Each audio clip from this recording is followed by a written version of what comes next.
बच्चों, आज हम आप लोगों को पक्षियों के बारे में बात करेंगे। पक्षियों के बारे में पढ़ाएंगे कि पक्षी क्या होते हैं। तो पक्षी वह होते हैं जिनके पंख होते हैं। पंख देखे हम लोग ना, इसके पंख होते हैं और जो अंडा देते हैं। क्या देते हैं? अंडा देते हैं। तो अंडा के आधार पे हम कह सकते हैं कि पक्षी जो होते हैं अंडज होते हैं। क्या होते हैं? अंडज होते हैं। जो अंडा देने वाले जो जीव होते हैं उसको अंडज कहते हैं। तो पक्षी जो होता है वो अंडा देते हैं। उस अंडे पे बैठ करके पक्षी उन अंडों को सेते हैं और सेने के बाद जो है उसमें से कुछ दिन के बाद अंडा फूट जाता है और उसमें से उसके चूजे निकलते हैं। क्या निकलते हैं? चूजे निकलते हैं। वह चूजे धीरे धीरे बड़े हो जाते हैं। कुछ पक्षी ऐसे होते हैं जो अनाज खिलाते हैं, कुछ पक्षी ऐसे होते हैं जो अपने बच्चों को कीड़े खिलाते हैं, कीड़े मकोड़े खिलाते हैं। तो जो पक्षी अपने बच्चों को अनाज या फल खिलाते हैं उन पक्षियों को कहते हैं शाकाहारी पक्षी। कौन सा पक्षी कहते हैं? शाकाहारी पक्षी। जैसे उदाहरण के रूप में, जैसे मान लीजिए कि तोता है। तोता का अंडा होगा, अंडा में से जब बच्चा निकलेगा तो तोता अपने बच्चे को क्या खिलाएगा? फल खिलाएगा। क्या खिलाएगा? फल। तो तोता एक शाकाहारी पक्षी है। ठीक उसी तरीके से कुछ पक्षी ऐसे होते हैं जो मांसाहारी पक्षी होते हैं। कैसे पक्षी होते हैं? मांसाहारी। जैसे बलचर गिद्ध है। गिद्ध एक ऐसा पक्षी है कि जैसे उसका अंडा में से बच्चा निकलेगा बाहर तो उस बच्चे को क्या खिलाएगा? मांस खिलाएगा। उसको फल तो खिलाएगा नहीं, रोटी और चावल नहीं खिलाएगा, मांस खिलाएगा। तो ऐसे पक्षी को बोलेंगे मांसाहारी पक्षी। क्या बोलेंगे उसको? हाँ। लेकिन अगर वहीं पे मान लीजिए कि गौरैया है या कौवा है तो गौरैया जो है अपने बच्चे को क्या खिलाएगी? अनाज भी खिला सकती है और कीड़ा मकोड़ा भी खिला सकती है। छोटे छोटे कीड़ों को गौरैया खाती है ना। उसी तरीके से कौवा उसके अंडे में से जब बच्चा निकलेगा तो उसको रोटी भी खिला सकता है और अंडा और मछली भी खिला सकता है। खिलाएगा नहीं खिलाएगा? तो ऐसे पक्षियों को कहते हैं सर्वाहारी पक्षी। क्या कहते हैं इसको? हाँ। तो पक्षी तीन तरह के हो गए। हम लोग पक्षियों का वर्गीकरण किए। पक्षी वह होते हैं जो उड़ते हैं, जिनके पंख होगा वही उड़ेगा। जिसके अंडे होते हैं, जो अंडा देता है। अंडे को सेने के बाद उसमें से बच्चा निकलता है। बच्चे को पोसते हैं, पालते हैं, खाना खिलाते हैं। ठीक है। पक्षी दूध पिलाते हैं अपने बच्चों को? नहीं पिलाते हैं। किसी भी पक्षी का दूध नहीं होता है, स्तनधारी नहीं होते हैं। पक्षी दूध नहीं पिलाते हैं।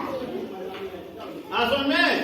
तो पक्षी दूध नहीं पिलाते हैं। बच्चे अपने पक्षी जो है अपने बच्चों को भोजन कराते हैं।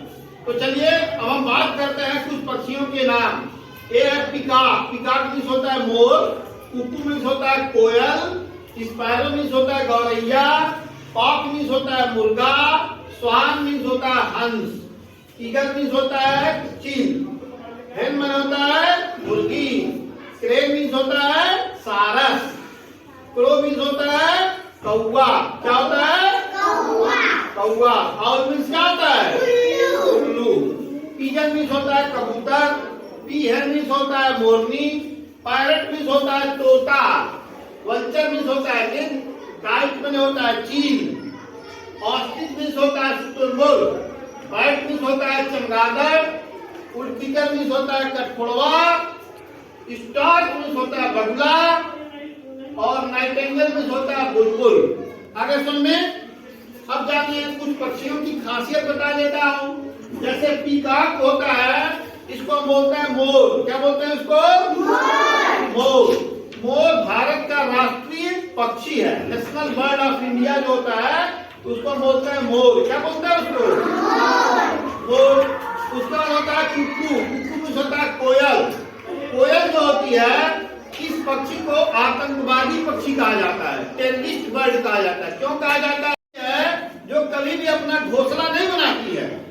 कोयल अपने घोंसला कभी नहीं बनाती है या दूसरे पक्षी के घोंसले में जाके अपना अंडा रख देती है और जब अंडा रख देगी तो पक्षी उसका अंडा सेता है। जब उसमें बच्चा निकलता है तो कोयल का बच्चा हो जाता है। और कौवा जब जान जाता है कि यह हमारा अंडा नहीं है और अंडा नहीं सेता है तो कोयल क्या करती है, कौवा का अंडा को चोंच से उठा के जमीन में पटक देती है, समझे। पेड़ पर मान लो घोंसला है, कौवा का अंडा, कौवा कोयल का कोयल गई कौवे के घोंसले में अंडा दिया और कौवा जान गया कि हमारा अंडा नहीं है, अब अंडा नहीं सेगा तो कोयल जाएगी और जबरदस्ती क्या करेगी, कौवे का अंडा उठा करके जमीन पे फेंक देगी, अंडा फूट जाएगा, बच्चा मर जाएगा। अब कौवा जो होगा, जो मादा कौवा होती है, वह कोयल के अंडे को सेने के लिए मजबूर हो जाती है। इसलिए कोयल जो होती है उसको कहा जाता है आतंकवादी पक्षी, बहुत बदमाश पक्षी होती है। उसके बाद होता है गौरैया। गौरैया को जानते हैं ना, गौरैया हम लोग के घर के आस पास रहती है। यह मनुष्य के सबसे नजदीक रहने वाली पक्षी है। जैसे मनुष्य शाकाहारी खा होता है, मांसाहारी भी होता है, उसी तरह से गौरैया भी शाकाहारी और मांसाहारी दोनों होती है। जैसे आदमी मीट खाता है, अनाज भी खाता है, उसे गौरैया भी खाती है। उसके बाद होता है कॉक। कॉक किस होता है, मुर्गा। मुर्गा आप जानते नहीं जानते हैं, मुर्गा देखे हम लोग, बहुत सुंदर। मुर्गा कैसे बोलता है, बोलता है, बहुत अच्छा। अब आता है स्वान। स्वान मीन्स होता है हंस। स्वान मीन्स क्या होता है, हंस हमेशा जोड़े में रहता है, मेल और फीमेल, नर और मादा, समझे। हंस का जोड़ा होता है। ईगल मीन्स होता है चील। आसमान में हम देखते हैं ना चील को उड़ते हुए, हाँ। हेन मीन्स होता है मुर्गी। मुर्गी जानते हैं शाकाहारी और मांसाहारी दोनों होती है। क्रेन मीन्स होता है सारस। सारस। क्रो मीन्स होता है कौवा। कौवा भी मानव सभ्यता के सबसे नजदीक पक्षी पाया जाता है। यह मनुष्य के सबसे नजदीक होता है कौवा। और कौवा कैसे बोलता है, उल्लू एक ऐसा पक्षी है जो रात में निकलता है। कैसे निकलता है, और उल्लू का सबसे पसंदीदा भोजन क्या होता है, चूहा को खाता है। तो उल्लू किसानों का मित्र है, दुश्मन है, दुश्मन है, हम लोग का दुश्मन है, क्या है, दोस्त है। उल्लू हम लोग का दोस्त है। कैसे है कि खेतों में जो चूहे होते हैं हमारे फसल को काट देते हैं, उल्लू क्या करता है, चूहों को खाता है। तो हमारा दोस्त हुआ ना, हाँ। कबूतर। कबूतर जो होता है जहाँ पे पुराने घर होते हैं उन घरों में रहते हैं, समझे। मोरनी जान ही रहे हो, पीहन मोर के साथ रहती है। पैरट भी होता है तोता। किस रंग का होता है पैरट, सफेद भी होता है, रंगीन भी होता है, लेकिन अमूमन हरे रंग का होता है। और उसकी जो चोंच होती है कैसे, किस रंग की होती है, लाल रंग की होती है। बल्चर भी होता है गिद्ध। देखिए यह जो होता है प्राकृतिक सफाई कर्मी, नेचुरल स्कैवेंजर इसको कहते हैं। इसको प्राकृतिक सफाई कर्मी कहते हैं, क्योंकि जब भी कोई जानवर मर जाता है या गंदगी हो जाता है तो उस जानवर के उसकी गंदगी को साफ करने का काम ये गिद्ध करता है। काइट मीन्स होता है चील, आसमान में ऊंचाई पर उड़ती है। शुतुरमुर्ग यह जो है ऑस्ट्रेलिया में पाया जाता है।